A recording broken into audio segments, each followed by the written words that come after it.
Il-Gvern qed jiġħad li l-istudenti tal-MCAS iħallsu biex jistudjaw waqt li l-Partit Nazzjonalista beda kampanja fil-mezzi tax-xandir tiegħu biex jgħid li l-istudenti ma jħallsux biex jistudjaw fl-MCAS. Iżda 63 student li ġejjin minn familji li m'għandhomx mezzi finanzjarji ma setawx ikomplu bl-istudji tagħhom għaliex m'għandhomx flus u sabu l-bib tal-MCAS magħluq f'wiċċhom. Bħal dan iż-żagħżugħ Chris li tkellem magħna fil-jiem li għaddew u li wara l-istqarrija tal-Gvern ma setax jifhem kif hu rċieva kont ta' 350 euro.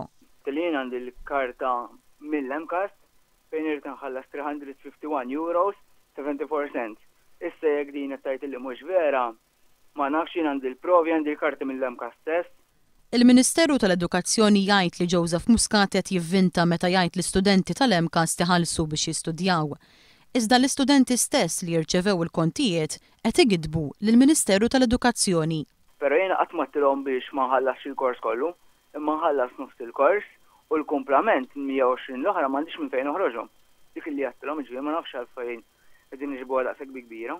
Chris kellu r-rekwiżiti kollha biex jidħol apparti l-flus biex iħallas. Kelli il-rekwiżiti kollha biex nkun nista' anki evidenzi kelli jiena, ġifieri biex tant kemm kont intitola tal-jom.